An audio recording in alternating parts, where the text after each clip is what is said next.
اللہ کا ولی نہیں ہو سکے۔ اس واسطے بڑے مزے کی بات حضرت جی مولانا یوسف صاحب رحمۃ اللہ علیہ سنایا کرتے تھے، فرمایا کرتے تھے جب میں چھوٹا سا تھا تو ابا جی میرے سے کہا کرتے تھے، مولانا الیاس صاحب رحمۃ اللہ علیہ، اے یوسف قطب بننا چاہتا ہے؟ قطب، اب قطب کا مقام بڑا اونچا ہوتا ہے کہ ابا جی قطب بننے کے واسطے تو سنا ہے بڑے وظائف ہوتے ہیں، قطب بننے کے واسطے سنا ہے بڑے اوراد ہوتے ہیں، ایسا مقام ہوتا ہے، ایسا مقام ہوتا ہے، یہاں پہنچنا کوئی آسان کام؟ فرمایا جہاں حضور اکرم صلی اللہ علیہ وسلم کی سنتوں کو مٹایا جا رہا ہو، تم وہاں حضور اکرم صلی اللہ علیہ وسلم کی سنتوں کو زندہ کرو، اللہ تمہیں قطب اور ابدال کے مقام کے اوپر پہنچا دے۔ دیکھیے ایک ہے اتباع سنت، ایک ہے احیاء سنت، ان سنتوں کا زندہ کرنا مخالف ماحول میں، جو احیاء سنت پر 100 شہیدوں کا ثواب ہے۔ شارحین حدیث اس حدیث کے ذیل میں یہ لکھتے ہیں کہ یہ اس وجہ سے ہے کہ احیاء سنت والے کو بار بار تکلیف اٹھانی پڑتی ہے۔ ہاں جی تمہاری شادی ہمارے ماحول کی شادی کے مطابق نہیں ہے، تمہارا لباس ہمارے ہاں کے لباس کے مطابق نہیں ہے، تمہارا رہن سہن ہمارے ہاں کے رہن سہن کے مطابق نہیں ہے، تمہارا گھر ہمارے گھر ہماری برادری کے گھروں کے اعتبار سے نہیں ہے۔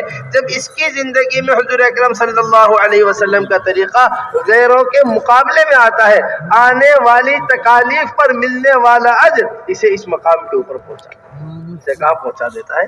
اس واسطے میرے محترم دوستو، حضرت اقدس مولانا ابو الحسن علی الندوی رحمۃ اللہ علیہ کی بات بڑی عمدہ بات ہے۔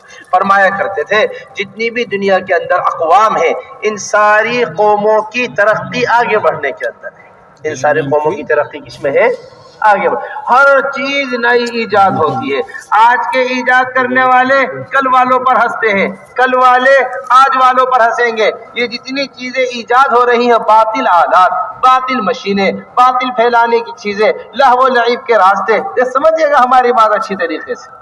ہمارا حضرت فرماتے ہیں ان سب کی یہ سب دجل ہے، اس کی انتہا دجال پر ہو جائے گی۔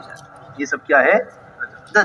دجال ایک نظام لے کر آئے گا مستقل طور پر، ایک اشارہ کرے گا کھیت کٹ جائے گا، ایک اشارہ کرے گا کھیت اگ جائے گا، ایک اشارہ کرے گا کھیت کٹ جائے گا، ایک اشارہ چلے گا کھیت ساتھ چلنے لگے گا، ایک اشارہ کرے گا یہ اس کی جنت اس کے ساتھ ہوگی، اس کی دوزخ اس کے ساتھ ہوگی، لیکن جو اسے ایمان کے نور سے دیکھے گا وہ ماتھے پر کافر لکھا ہوا پہچان لے گا۔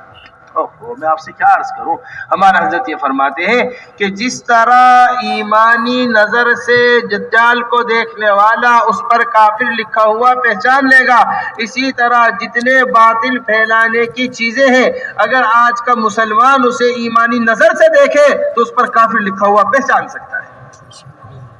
اس پر کیا لکھا ہوا؟ سمجھیے بات کو، ایک واحد قوم ایسی قوم ہے ساری اقوام کے درمیان میں مسلمان، جس کی ساری ترقی پیچھے ہٹنے کے اندر ہے۔ جس کی ساری ترقی کس میں ہے؟ پیچھے ہٹنے کے اندر۔ یہ اخلاق کے اعتبار سے پیچھے ہٹے، معاملات کے اعتبار سے پیچھے ہٹے، رہن سہن کے اعتبار سے پیچھے ہٹے، زندگی گزارنے کے ہر شعبے میں پیچھے ہٹتے جس دن یہ حضرات صحابہ رضی اللہ مجمعین پر پہنچ گئی، جس دن یہ حضور اکرم صلی اللہ علیہ وسلم پر پہنچ گئی، اس دن یہ اپنی اصل منزل کو پہنچ گئی۔ اس دن یہ کہاں پہنچ جائے گی؟ اپنی اصل۔ اس واسطے میرے محترم دوستو، سب سے بنیادی چیز وہ اتباع سنت، حضور اکرم صلی اللہ علیہ وسلم والی سنتوں کا اختیار کرنا ہے۔ میرے محترم دوستو بزرگوں، عبداللہ ابن مسعود رضی اللہ تعالیٰ عنہ فرمایا کرتے تھے من كان مستنا فليستن بمن قد مات فإن الحي لا تؤمن عليه الفتنة أولئك أصحاب النبي صلی اللہ علیہ وسلم هم افضل هذه الأمة۔ اس آدمی کو جو طریقہ اختیار کرنا ہے ان لوگوں کا طریقہ اختیار کرے جو دنیا سے چلے گئے۔ زندہ لوگ فتنوں سے محفوظ نہیں ہیں، زندہ لوگ فتنوں سے محفوظ نہیں ہیں۔ وہ کون ہیں؟ هم افضل هذه الأمة، وہ حضور اکرم صلی اللہ علیہ وسلم کے اصحاب رسول۔ دیکھو چند صفات بیان کر رہے ہیں۔ سب سے پہلی صفت یہ بیان کر رہے ہیں اقلھا تکلفا، تکلف کے سیدھے سادے لوگ تکلفات میں نہیں پڑا کرتے تھے۔ ابرھا قلوبا، دلوں کے صاف ستھرے لوگ، دلوں کے اندر تنگی نہیں، دلوں کے اندر حسد نہیں، دلوں کے اندر بغض نہیں، دلوں کے اندر ایک دوسرے سے برائیاں نہیں، دلوں کے صاف تھے اصحاب رسول صلی اللہ علیہ وسلم۔ دلوں کے کیا تھے؟ صاف ستھرے لوگ۔ اور تیسری چیز کیا ہے؟ اعمقہا علما، کہ وہ علم کے کون تھے؟ علم کے گہرے لوگ۔ آخر ہم غور کر رہے تھے ان تینوں باتوں کے اوپر، تو آپ دیکھیے تینوں چیزیں ایک دوسرے سے ملی ہوئی ہیں۔ اگر طبیعتوں کے اندر تکلف ہوتا ہے تو دلوں کے اندر تنگیاں آتی ہیں، اور جن دلوں کے اندر تنگیاں ہوتی ہیں اور جن دلوں کے اندر نفرتیں ہوتی ہیں وہ دل علم سے خالی ہوتے ہیں۔ وہ دل علم سے خالی ہوتے ہیں۔ یہ تو سادگی زندگی کے اندر، ہم ابھی نظام الدین سے روانہ ہو رہے تھے تو مشورے میں حضرت جی نے سب کو جمع کیا، بات کی مشورے کے اندر، کہا کہ دیکھو بنگلہ دیش جا رہے ہیں، بنگلہ دیش والوں سے ہمارا یہ پیغام پہنچانا کہ اللہ جل جلالہ عم نوالہ نے جو سادگی ابھی کسی نہ کسی درجے میں آپ حضرات کے یہاں رکھی ہے، اس کو نعمت سمجھ کر اسے دین کے اوپر استعمال کرو، قبل اس کے کہ دنیا ہماری طرف متوجہ ہو جائے، قبل اس کے کہ دنیا ہماری طرف کیا ہو جائے؟ متوجہ ہو جائے۔ اس واسطے یہ بڑی نعمت ہے اللہ تبارک و تعالی کی طرف سے، زندگیوں کا کیا ہونا؟ زندگیوں کا سادہ ہونا۔ یہ اللہ تبارک و تعالی ایسے سیدھے سادے حضرات صحابہ رضی اللہ مجمعین ہوا کرتے تھے، جو کھانے کو ملا کھا لیا، کھانے میں تکلفات نہیں، جو پہننے کو ملا پہن لیا، پہننے کے اندر تکلفات نہیں۔ راوی یہ کہتے ہیں کہ میں آیا عمر بن خطاب رضی اللہ تعالیٰ عنہ کے پاس، میرے ذہن میں یہ تھا کہ امیر المؤمنین ہے، ایسا ان کا محل ہوگا، ایسا ان کا علاقہ ہوگا، ایسا ان کا رہن سہن ہوگا، ایسا ان کی زندگی ہوگی۔ یہ راوی یہ کہتے ہیں کہ میں ان کے انتظار میں رہا، یہ کہاں جاتے ہیں، کہاں رہتے ہیں؟ میں نے جا کر پوچھا امیر المومنین کہاں ملیں گے؟ میرے ذہن میں تھا کسی محل میں ہوں گے، کسی گھر میں ہوں گے۔ کہا جاؤ مسجد میں دیکھ لو، مسجد میں مل جائیں گے۔ مسجد میں آیا، امیر المومنین کو دیکھنے کے واسطے مسجد والوں سے پوچھا امیر المومنین کہاں ہے؟ کہنے لگے دیکھو یہاں باہر باغ ہے، باغ کے اندر لیٹے ہوں گے، باغ میں جا کر آرام کرتے ہیں۔ معمول تھا عمر بن خطاب رضی اللہ تعالیٰ بازار باغ میں جا کر دیکھا تو زمین کے اوپر امیر المومنین لیٹے ہوئے آرام کرتے۔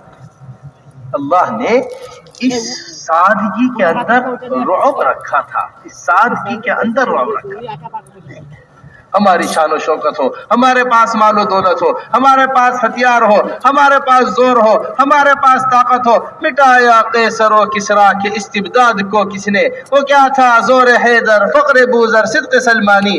یہ چیزیں تھیں جس نے قیصر کو مٹایا تھا، یہ چیزیں تھیں جنہوں نے کسریٰ کو مٹایا تھا۔ زور حیدر تھا، فقر بوذر تھا، صدق سلمانی تھا، سلمان فارسی کی سچائی تھی، ابو ذر کا زہد تھا، امام الزہاد ہے ابو ذر الغفاری رضی اللہ تعالیٰ۔ یہ سادگی تھی۔ روح بڑے مزے کا واقعہ لکھا ہے۔ ایک دشمن آیا عمر ابن خطاب رضی اللہ تعالیٰ عنہ کو قتل کرنے کے ارادے سے، کہتا ہے میں مستقل تلاش میں لگا رہا، ان کی تلاش کرتا رہا۔ میں نے دیکھا معمولات میں یہ ہے کہ یہ اس درخت کے نیچے آ کر تھوڑی دیر آرام کرتے ہیں۔ آیا میں آ کر میں اس درخت کے اوپر بیٹھ گیا انتظار میں کہ امیر المومنین آ کر آرام کریں گے، جیسے ہی یہ سوئیں گے میں اوپر سے خنجر لے کر ان کے اوپر حملہ کر دوں گا۔ دیکھتا کیا ہوں امیر المومنین سو رہے ہیں، جیسے ہی میں نے اترنے کا ارادہ کیا ایک شیر جنگل سے نکل کر آیا اور آ کر امیر المومنین کے پاس، ایک شیر نکل کر آیا اور آ کر کہاں بیٹھ گیا؟ امیر المومنین عمر بن خطاب رضی اللہ تعالیٰ عنہ کے پاس بیٹھ گیا۔ ان قریب میں نے دوبارہ ارادہ کیا کہ پھر اتروں نیچے، پھر کوشش کروں، اتنے میں شیر نے اپنی زبان سے امیر المومنین عمر بن خطاب کے تلوے چاٹنے شروع کر دیے۔ میں نے کہا اس کی حفاظت کا انتظام آسمانوں سے ہو رہا ہو، اس کی حفاظت اسے میں کیسے نقصان پہنچا سکتا، اسے میں کیسے نقصان پہنچا سکتا؟ میرے محترم دوستو سمجھو ہماری بات کو اچھی طریقے سے، ہماری سارا تحفظ وہ اس زندگی کے اندر ہے جو حضرت جی مولانا یوسف صاحب رحمۃ اللہ علیہ فرمایا کرتے تھے، مال و دولت سے نہ مسلمان کبھی چمکا ہے، نہ مال و دولت سے قیامت تک کبھی مسلمان چمکے گا۔ ہمیشہ حضور اکرم صلی اللہ علیہ وسلم والے اعمال سے عزت ملی ہے، قیامت تک ملے گی۔ یہ عمر بن خطاب کی بات ہے، دیکھو سمجھنا ہماری بات کو۔ جب ان کے پاس گئے ملک شام میں تو ملک شام ٹھاٹ پاٹ کا علاقہ، ملک شام مزے اور آرام کا علاقہ ہے۔ کہنے لگے عمر بن خطاب سے لوگ امیر المومنین ایسا کریے یہ سواری ہمیں بدل لیجئے، جا کر آپ آگے جا رہے ہیں یہ کپڑے بدل لیجئے، یہ ملک شام والے ٹھاٹ پاٹ کے لوگ ہیں، آپ کو دیکھیں گے کہیں گے۔ فرمانے لگے دیکھو ہم سب سے زیادہ ذلت والے قوم تھے، اللہ نے ہمارے اوپر رحم فرمایا، اپنے نبی کو ہمارے درمیان بھیج دیا، ہم نے ان کا طریقہ اختیار کیا، اللہ نے ہمیں سب سے عزت والی قوم بنا دیا۔ اگر ہم نے ان کا طریقہ چھوڑا تو اللہ ہمیں دوبارہ ذلیل و رسوا کر دے۔ آپ دیکھ لیجیے اس زمانے میں ذلت و رسوائی کا سب سے بڑا وجہ یہ ہے کہ ہم نے اپنا معاشرہ کھو دیا ہے، اپنا طریقہ کھو دیا ہے، اپنی پہچان کھو دی ہے، اپنا لباس کھو دیا ہے، اوپر سے لے کر نیچے تک لگتا نہیں ہے کون مسلمان ہے کہ سب مسلمان۔ ہمارا حضرت فرماتے ہیں پھل کا چھلکے پر اوپر کوئی بہت زیادہ اہمیت نہیں ہوتی، یعنی اہمیت نہیں سمجھی جاتی پھل کے چھلکے۔ سنترا کھا رہے ہیں چھلکا آپ پھینک دیں گے، کیلا کھا رہے ہیں چھلکا آپ پھینک دیں گے، آم کھا رہے ہیں چھلکا نکال کر آپ چھلکا پھینک دیں گے آم کھانے کے لیے۔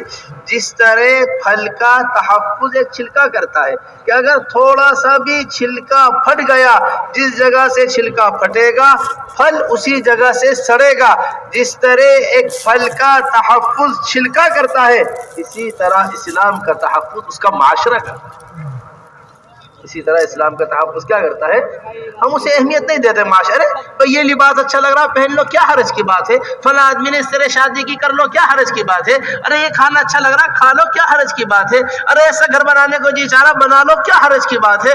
جن چیزوں کو ہم اہمیت نہیں دے رہے وہی چیزیں ہمیں بدلتی چلی جا رہی، وہی چیزیں سارے فساد کا ذریعہ بن رہی۔ ہم مجموعی اعتبار سے ایسے گڑھے میں گرے ہوئے ہیں یا ایسے جال میں پھنسے ہوئے ہیں کہ جس سے نکلے بغیر آنے والے حالات دور نہیں ہیں۔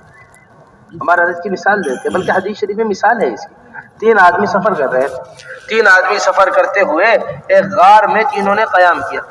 جب غار میں قیام کیا تو اوپر سے ایک پہاڑ ہرا، ایک بڑے پتھر نے آ کر غار کا منہ بند کر دیا۔ بڑے پتھر نے آ کر غار کا منہ کیا کر دیا؟ بند کر دیا۔ جب غار کا منہ بند ہوا تو اب تینوں نے کوشش کی، نکلنے کا کوئی راستہ نہیں ملا تو تینوں نے اپنا ایک عمل پیش کیا۔ دیکھو یہ اصل بات سمجھنے کی، اچھی طرح سمجھے گا ہماری بات۔ اور تینوں نے جو عمل کی لائنیں اختیار کی اور تینوں نے غار سے نکلنے کا عمل پیش کیا، معاشرے کے اعتبار سے، اخلاق کے اعتبار سے، معاملات کے اعتبار سے یہ 3 لائن کے عمل پیش کیے۔ ٹھیک ہے، کیونکہ یہ اسلام کا تعارف ہے۔ میری بات بہت بنیادی طور پہ آپ سمجھنے کی کوشش کریے گا کہ اصل اسلام کی بنیاد پوشیدہ ہوتی ہے، وہ نظر نہیں آتی۔ بنی الاسلام علی 5، نمازیں مسجد کے اندر پڑھی جا رہی ہیں، روزہ پیٹ کے اندر رکھا جا رہا ہے، زکوٰۃ مسلمان کو دے رہا ہے، حج مسلمان بیت اللہ میں جا کر رہا ہے۔ یہ ساری کی ساری چیزیں کیا ہیں؟ بنیاد ہے۔ بے شک ان کا مضبوط ہونا، ان کا اہم ہونا، یہ اہم ترین چیزیں ہیں، ان کا مضبوط ہونا ضروری ہے۔ لیکن ان بنیادوں کے اوپر جو کھڑا ہونے والا قلعہ ہے وہ اخلاق کا قلعہ ہے، وہ معاملات کا قلعہ ہے، وہ معاشرے کا قلعہ ہے۔ اس عمارت کو دیکھ کر، اس قلعے کو دیکھ کر لوگ اس کے اندر داخل ہوتے ہیں۔ لوگ اس کے اندر کیا ہوتے ہیں؟ حضرات صحابہ رضی اللہ مجمعین کے اخلاق سے لوگ متاثر ہوا کرتے تھے، ان کے معاملات سے لوگ متاثر ہوا کرتے تھے، ان کے معاشرے سے لوگ متاثر ہوا کرتے تھے۔ تینوں نے اسی لائن کا عمل پیش کیا۔ سب سے پہلے اخلاق کا عمل پیش کیا گیا کہ میرے بوڑھے والدین تھے، میں روزانہ بکریاں چرانے جایا کرتا تھا، سارے دن بکریاں چرا کر واپس آیا کرتا تھا۔ میرے والد ایک مرتبہ میں ان کو لا کر دودھ پلایا کرتا تھا، جب تک والدین کو دودھ نہ پلا دوں پہلے میں دودھ نہیں پیا کرتا تھا، نہ اپنی اولاد کو دودھ پلایا کرتا تھا۔ ایک دن مجھے دیر ہو گئی آنے میں، والدین سو گئے، میں ساری رات دودھ کا پیالہ لیے والدین کے پیروں میں کھڑا رہا یا ان کے سرانے کھڑا رہا کہ میرے والد اٹھیں گے میں انہیں دودھ پلاؤں۔ زندگی گزارنے کا طریقہ ہے جو ختم ہو کر رہی۔ اے اللہ، یہ عمل اگر میں تیرے واسطے کیا ہو اس چٹان کو ہٹا دے۔ جس طرح جانوروں کی زندگی ہے ایسی انسانوں کی زندگی بن چکی ہے۔ جانور کو نہیں پتا کون اس کا باپ ہے، جانور کو نہیں پتا کون اس کی اولاد ہے، یہی حال انسان کا ہے۔ انہیں نہیں پتا ان کا باپ کیا ہے، ان کی اولاد کیا ہے، ان کے رہن سہن کیا ہے، ان کے پڑوسیوں کے کیا حقوق ہیں، ان کے والدین کے کیا حقوق ہیں، کسی کو نہیں۔ بس میرے محترم دوستو، یہ اسلامی تعلیم، بڑوں کے ساتھ ادب، چھوٹوں کے ساتھ شفقت، یہ والد کا درجہ بیان کیا جا رہا ہے۔ روایت حیات الصحابہ میں حضرت نے بڑے مزے کے واقعہ لکھا ہے۔ حضور اکرم صلی اللہ علیہ وسلم تشریف فرما. اتنے میں بات کرتے کرتے حضور اکرم صلی اللہ علیہ وسلم کی آواز پست ہوتی چلی گئی. حضرات شیخین بیٹھے ہوئے ابو بکر رضی اللہ تعالی عنہ، عمر بن خطاب رضی اللہ تعالی عنہ پریشان ہو گئے. یا رسول اللہ کیا بات ہو گئی؟ کوئی بات سینے میں ہوئی؟ کیا بات ہوئی؟ کیا آپ کی آواز ہلکی ہوتی چلی گئی؟ پوچھا حضور اکرم صلی اللہ علیہ وسلم کیا بات ہو گئی؟ آپ کی آواز پست ہو گئی ایک دم. فرمایا عباس مجلس میں داخل ہوئے. کون داخل ہوئے؟ اور مجھے جبرائیل نے حکم دیا ہے کہ جب یہ عباس آپ کے سامنے آیا کرے آپ اپنی آواز کو پست رکھا کریں. یہ چچا کا مقام ہے. العم سنوا ابی، چچا جو ہوتا ہے وہ باپ کی طرح. جب چچا کا یہ مقام ہے پھر باپ کو بتائیے کیا مقام ہوگا. پھر باپ کا کیا مقام ہوگا اس کا کوئی اندازہ نہیں کر سکتا. تو میرے محترم دوستو، ان کے مقامات کو پہچاننا، اپنے پڑوسی کے مقام کو جاننا. جو روایت کے اندر آتا ہے اتنا آ کر میرے پڑوسیوں کے میرے بارے میں کہا جبرائیل نے، مجھے ڈر ہوا کہیں یہ میری وراثت میں ان کو شامل نہ کر دے. صحابی آ کر حضور اکرم صلی اللہ علیہ وسلم سے پوچھ رہے یا رسول اللہ میں کس پر احسان کروں؟ فرمایا اپنی ماں پر احسان کرو. یا رسول اللہ اس کے بعد کس پر احسان کروں؟ فرمایا اپنی ماں پر احسان کرو. یا رسول اللہ اس کے بعد کس پر احسان کروں؟ فرمایا اپنی ماں پر احسان کرو. پھر کہا یا رسول اللہ اس کے بعد کس پر احسان کروں؟ فرمایا اپنے باپ پر. علماء نے لکھا ہے 3 تکلیفیں ماں ایسی اٹھاتی ہے اولاد کے واسطے، ایک تکلیف بھی ان میں سے باپ نہیں اٹھاتا. چوتھا نمبر باپ کو دیا. سب سے پہلی تکلیف اب حمل کے 6-9 مہینے تک لے کر پھرتی ہے، حمل کی تکلیف اٹھاتی ہے. دوسری تکلیف ولادت کی تکلیف اٹھاتی ہے. تیسری تکلیف اس کو دودھ پلانے کی تکلیف اٹھاتی ہے. ان 3 تکلیفوں میں سے کوئی تکلیف باپ نہیں اٹھاتا. 3 درجے ماں کے حضور اکرم صلی اللہ علیہ وسلم نے بیان. یہ حقوق ہے، یہ زندگی گزارنے کا طریقہ، یہ ہے معاشرہ حضور اکرم صلی اللہ علیہ وسلم والا. کیا اولاد کے حقوق، کیا بیوی کے حقوق ہے.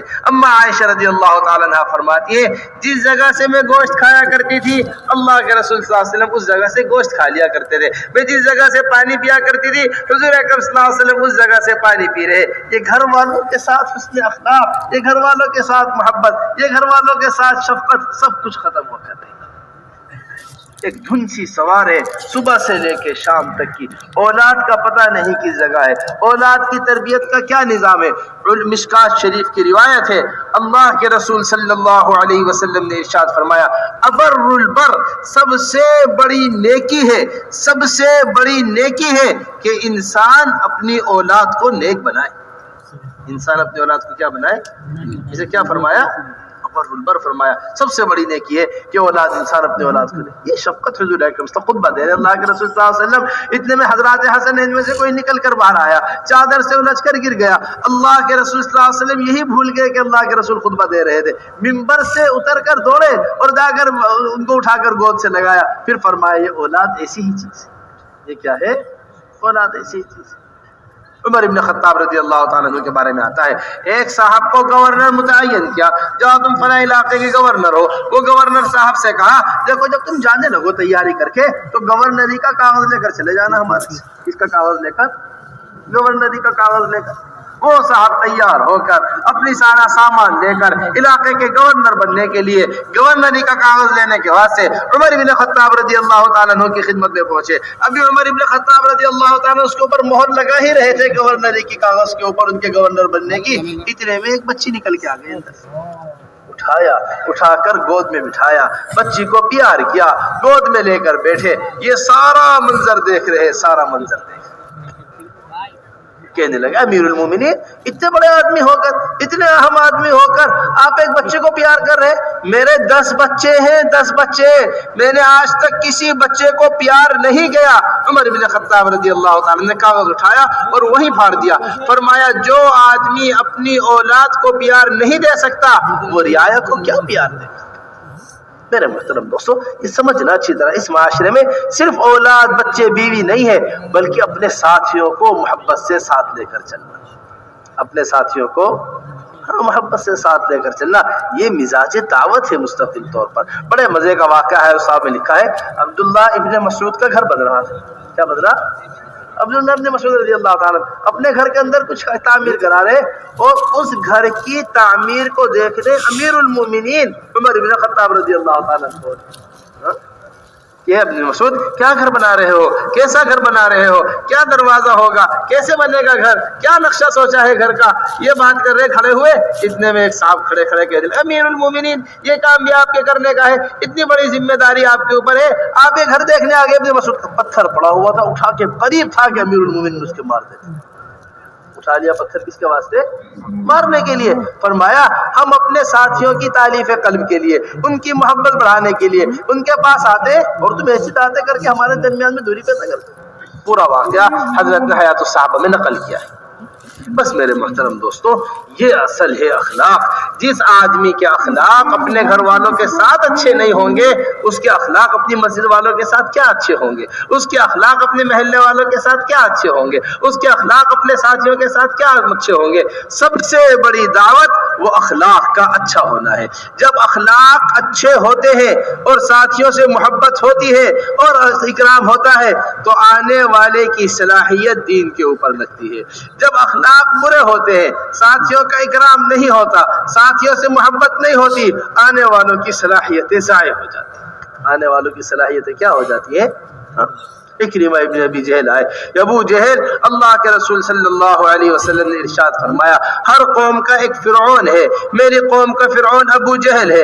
ابو جہل کا بیٹا اکرمہ آ رہے، ان کے آنے سے پہلے ان کی تیاری دیکھو. اکرمہ آ رہے ہیں، اکرمہ کے سامنے کوئی اکرمہ کے باپ کو برا مت کہنا. زندہ لوگوں کو تکلیف نہیں، مردوں تک بات نہیں پہنچتی، زندوں کو تکلیف ہوتی ہے. یہ آنے سے پہلے اکرمہ کا اکرام ہے. اور جب اکرمہ پہنچے حضور اکرم صلی اللہ علیہ وسلم ایسا اچھل کر ان سے ملے جس میں مبارک کے اوپر جو چادر تھی وہ گر گئی. یہ اکرمہ کا اکرام ہے، دل سے لگا لیا اکرمہ کو. جب یہ اکرام دیکھا کہنے لگے یا رسول اللہ میں آج سے مہاجر ہوں، میں آج سے مجاہد ہوں. یا رسول اللہ آپ ہاتھ بڑھائیے، میں آپ کے ہاتھ پر بیعت کرتا ہوں. جتنا گھوڑا میں نے اسلام کو مٹانے کے لیے دوڑایا ہے اس سے ڈبل گھوڑا میں اسلام کو پھیلانے کے لیے دوڑاؤں گا. جتنا مال میں نے اسلام کو پھیلانے کے مٹانے کے لیے خرچ کیا تھا اس سے ڈبل مال میں اسلام کو پھیلانے کے لیے خرچ کروں. میرے محترم دوستو، اس طرح اپنے اخلاق کو، ساتھیوں کو ساتھ لے کر چلنے کی کوشش اور ہر طریقے سے اپنے ساتھیوں کے ساتھ اخلاق سے پیش آنے کی کوشش کریں. پھر میرے محترم دوستو بزرگوں، بہت بنیادی چیز معاملات کی درستگی ہے. جو کہ ہماری بات سمجھ کر جانا اچھی طرح. معاملات کا اچھا ہونا یہ اسلام کا تعارف ہے. دوسرے نے جو عمل پیش کیا تھا وہ معاملات کا، وہ ہے کہ میں نے ایک نوکر کو کام پر رکھا، وہ میرے پاس سے چلا گیا، میں نے اس کی تنخواہ کو اپنے ہاں شریک کر لیا، پھر وہ میں نے اسے بہت سے اونٹ اور بہت سی مویشی ہو گئے، وہ آیا تو میں نے اس کے حوالے سب کچھ کر دیا. یہ ایک معاملہ پیش کیا غار میں پھنسنے والا. یہ کیا معاملہ پیش کیا؟ اس وقت ہمارے یہاں سب سے بڑا مسئلہ جو بنا ہوا ہے وہ معاملات کی خرابی ہے. وہ معاملات کی کیا ہے؟ حضور اکرم صلی اللہ علیہ وسلم نے جتنے بھی منافقین کی علامتیں بیان کی ہیں ان سے وعدہ کیا جائے وہ وعدہ خلافی کرتے ہیں، امانت رکھوائی جائے امانت کے اندر خیانت کرتے ہیں. یہ جو منافقین کی صفات بیان کی گئی ہیں یہ مومنین کو ان سے بچنے کے واسطے منافقین کی صفات بیان کی. مومنین اس سے کیا ہو؟ اس سے بچیں مومنین کہ منافقین کی صفتیں ہیں، ان سے بچنا چاہیے. ہماری کمائی صاف ستھری ہونی چاہیے. سود کا ایسا ماحول بن چکا ہے اور سود کا ایسا معمول بن چکا ہے کہ ہمیں اندازہ نہیں ہوتا ہم کن چیزوں کے اندر سود کو حرامی نہیں سمجھ رہے. یہ سب سے بڑا نقصان ہے. حدیث شریف کے اندر آتا ہے جو ایک لقمہ سود کا کھاتا ہے 70 مرتبہ زنا سے زیادہ شدید ہے. 70 مرتبہ زنا سے زیادہ شدید ہے ایک لقمہ سود کا کھا لینا. حضرت جی مولانا یوسف صاحب رحمۃ اللہ علیہ فرمایا کرتے تھے ایک لقمہ سمندر ہوتا ہے، سمندر، اور خیالات اس کے موتی ہوتے ہیں.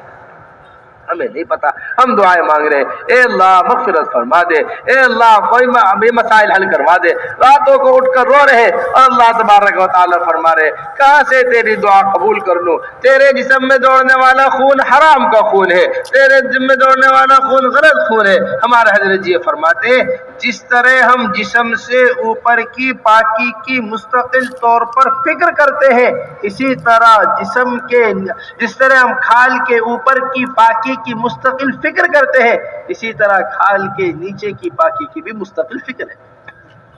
طرح کھال کے نیچے کی باقی کی کیا ہے مستقل مستقل فکر. آپ دیکھیے ہاتھوں کی انسان کی بنائی ہوئی گاڑیاں ہوتی ہیں. یہ ڈیزل کی گاڑی ہے, یہ پیٹرول سے نہیں چلے گی. اگر آپ نے پیٹرول ڈال دیا انجن اسے قبول نہیں کرے گا. یہ پیٹرول کی گاڑی ہے, یہ ڈیزل سے نہیں چلے گی. اگر آپ نے ڈیزل ڈال دیا انجن اسے قبول نہیں کرے گا. جب انسانی کے ہاتھ کی بنائی ہوئی مشینیں دوسرے تیل سے چل نہیں سکتی, پھر یہ اللہ کی بنائی ہوئی مشین حرام سے کیسے چل جائے گی؟ یہ اللہ کی بنائی ہوئی مشین کس سے چل جائے؟ حرام سے چل جائے. اس کی کمائی کا کچھ احساس ہی نہ ہو, اسے کچھ پتہ ہی نہ ہو. تو اس واسطے میرا محترم ایک ایک لقمے کی تحقیق کر کر لقمہ کو منہ میں رکھنا یہ بنیادی چیز ہے. ابو بکر رضی اللہ تعالیٰ عنہ کے منہ میں ایک مشکوک لقمہ چلا گیا. فوراً اپنے غلام سے منہ میں لقمہ جاتے ہی پوچھا, یہ تم کہاں سے کما کر لے کر آئے تھے؟ جی میرا یہ کام ہوا تھا, میں نے اس طرح اس لقمے کو کمایا تھا. فرمایا نہیں, ہمیں اطمینان نہیں ہے اس لقمے کے اوپر. اب اس لقمے کو باہر کیسے نکالا جائے؟ ایک لقمے کو نکالنے کے واسطے قے کرنے کی کوشش کرنے لگے. لوگوں نے کہا امیر المومنین یہ ایک لقمہ ہے, یہ کیسے باہر نہیں آئے گا؟ پانی پیے پھر قے کیجئے. جس طرح ایک آدمی برتن کو دھوتا ہے اس طرح ابو بکر رضی اللہ تعالی عنہ پانی پیتے رہے, قے کرتے رہے, یہاں تک کہ وہ لقمہ باہر نہ آ گیا. اس طرح اپنے معدے کو. تو میرے محترم دوستو یہ بڑی بنیادی چیز ہے کہ ہم اپنے یہاں اچھے معاملات پیش کریں, اپنے معاملات کو سنجیدگی کے ساتھ ایسا معاشرہ ایسے معاملات پیش کریں جیسے حضرات صحابہ رضی اللہ مجمعین کے ہاں معاملات ہوا کرتے تھے. ایک یہودی کی دکان انصاری کے دکان کے سامنے, ایک صحابی انصاری, ان کی دکان کے سامنے ایک یہودی کی دکان. یہودی اللہ تبارک و تعالیٰ کے ہاں غیر المغضوب علیہم ولا الضالین میں شمار ہوتے ہیں. یہ یہودی کہ اگر یہ راستے سے گزرے ان کے راستوں کو تنگ کر دو, یہ یہودی ہے. اللہ تبارک ایسے معاملات ہوا کرتے تھے. ایسے کیا ہوا کرتے تھے؟ ایسے معاملات ہوا کرتے تھے.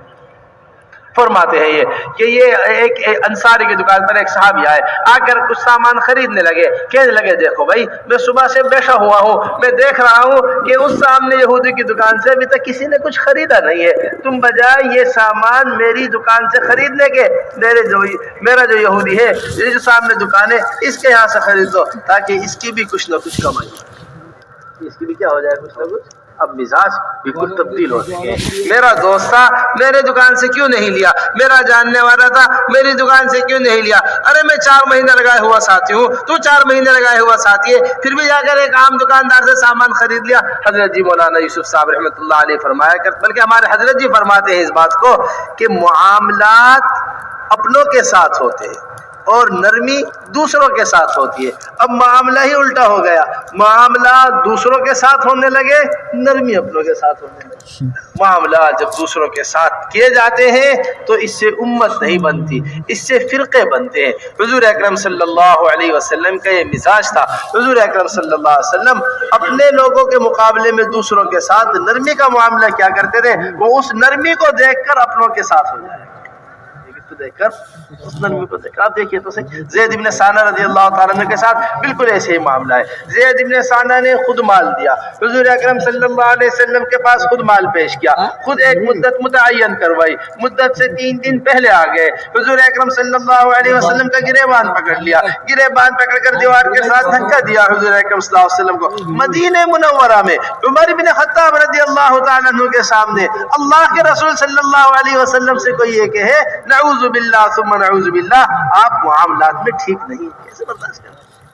تلوار نکال لی, یا رسول اللہ اجازت دیجئے میں اس کا ٹھکانے اس کے سر پر اس کو اس کے ٹھکانے پہنچاتا ہوں, ابھی میں اس کا سر تن سے جدا کرتا ہوں. فرمایا عمر تم نے غلط کیا, تم جاؤ جا کر اسے اتنی سا کھجوریں زیادہ دو, اس وجہ سے کہ تم نے سختی کے الفاظ کیے, اتنی کھجوریں زیادہ دی. زید نے پوچھا ہے کھجوریں کیوں زیادہ دی جا رہی ہیں؟ اور میں تمہارے ساتھ سب بول دیا تھا. فوراً کہنے لگے اشہد ان لا الہ الا اللہ و اشہد ان محمد رسول. میرے محترم دوستو معاملات سے اسلام کا تعارف ہوتا ہے. پھر دوسری چیز میرے محترم دوستو, سنت عادت کے ساتھ ساتھ سنت عبادت ہے. ہماری عبادتیں حضور اکرم صلی اللہ علیہ وسلم کے طریقے پر آئے. یہ فرمایا صلو کما رأیتمونی اصلی, ایسے نماز پڑھو جیسے مجھے نماز پڑھتے ہوئے دیکھا. یہ روایت ہم نے خطبے میں پڑھی. ہمارے حضرت یہ فرماتے ہیں ہماری عبادات کے سطح گرنے کی بڑی بنیادی وجہ یہ ہے کہ ہم اپنی عبادت کا مقابلہ بے عبادت والوں سے کرتے ہیں. اس کا مقابلہ کر رہے ہیں؟ نماز بے نمازیوں سے مقابلہ، زکوٰۃ کا جو زکوٰۃ ادا نہیں کر رہے ہیں ان سے مقابلہ، روزوں کا جو روزے نہیں رکھ رہے ہیں ان سے مقابلہ، حج کا جو حج نہیں کر رہے ہیں ان سے مقابلہ۔ جی ہم نے حج نہیں کیا، کیا حرج کی بات ہے؟ عمرہ تو ہم کر چکے ہیں، انہوں نے تو ابھی تک عمرہ بھی نہیں کیا ہے۔ اگر ہم 10 رمضان کے روزے رکھ رہے ہیں تو بہت بڑی بات ہے، میرا پڑوسی تو ایک دن کا بھی روزہ نہیں رکھتا۔ میں 4 وقت کی نماز پڑھ رہا ہوں، بہت بڑی بات ہے، میرا پڑوسی تو 2 وقت کی بھی نماز نہیں پڑھتا۔ نماز کا مقابلہ بے نمازیوں سے نہیں ہے، بلکہ نماز کا مقابلہ کیسا ہے؟ حضور اکرم صلی اللہ علیہ وسلم نے فرمایا ایسی نماز پڑھو جیسے مجھے نماز پڑھتے ہوئے دیکھ دو۔ اس واسطے بڑا اہتمام ہماری نمازوں کا ہونا چاہیے، ہماری نمازوں کے اندر کمال پیدا ہو، ہماری نمازوں کے اندر خشوع پیدا ہو، ہماری نمازوں کے اندر دھیان پیدا ہو، ہماری نمازوں کے اندر اطمینان پیدا ہو۔ ہر دن نماز کے اوپر محنت کرتے کرتے کرتے ایسا نماز کو بنا لے کہ حضور اکرم صلی اللہ علیہ وسلم جیسی ہماری نماز بن جائے۔ حضرت فرمایا کرتے تھے اگر کسی آدمی کو کروڑوں سال کی زندگی مل جائے، ساری زندگی نماز پڑھتا رہے، حضور اکرم صلی اللہ علیہ وسلم جیسی کمال کی نماز پر پھر بھی نہیں پہنچ سکتا، اور ہم اسی کے اوپر قناعت کریں۔ پھر نمبر دوسری چیز، بڑا اہتمام زکوٰۃ کا ہونا چاہیے۔ بڑا اہتمام کس کا ہونا چاہیے؟ بڑی عجیب و غریب بات ہے، ہم آج کے زمانے میں زکوٰۃ کو ادا نہیں کر رہے۔ حدیث شریف کے اندر آتا ہے جو آدمی اپنے مال کی زکوٰۃ نہ نکالے، یہ مال جو اس نے پسینہ بہا بہا کر کمایا ہے، یہ مال جو اس نے بیوی بچوں سے دور رہ کر کمایا ہے، یہی مال سانپ اور بچھو بن کر اسے ڈستے ہیں، اسے کھاتے ہیں۔ بڑی قیمتی بات ہمارے حضرت جی فرماتے ہیں، یہ فرماتے ہیں کہ جب تک مسلمان زکوٰۃ دے رہا تھا، دیکھو کیسے عجیب غریب بات ہے، جب تک مسلمان زکوٰۃ دے رہا تھا ساری دنیا سے ٹیکس لے رہا تھا، جب سے مسلمان نے اپنے مال کی زکوٰۃ اپنی خوشی سے نکالنی بند کی، جب سے یہ ساری دنیا کو ٹیکس دے رہا ہے۔ اس کا گھر بن رہا، یہ گھر بننے کا ٹیکس دے رہا، سڑک پر چل رہا، سڑک پر چلنے کا ٹیکس دے رہا، کھانا خرید رہا، کھانا خریدنے کا ٹیکس دے رہا۔ ٹیکس دینے کی وجہ یہ ہے کہ اس نے زکوٰۃ دینا بند کر دیا۔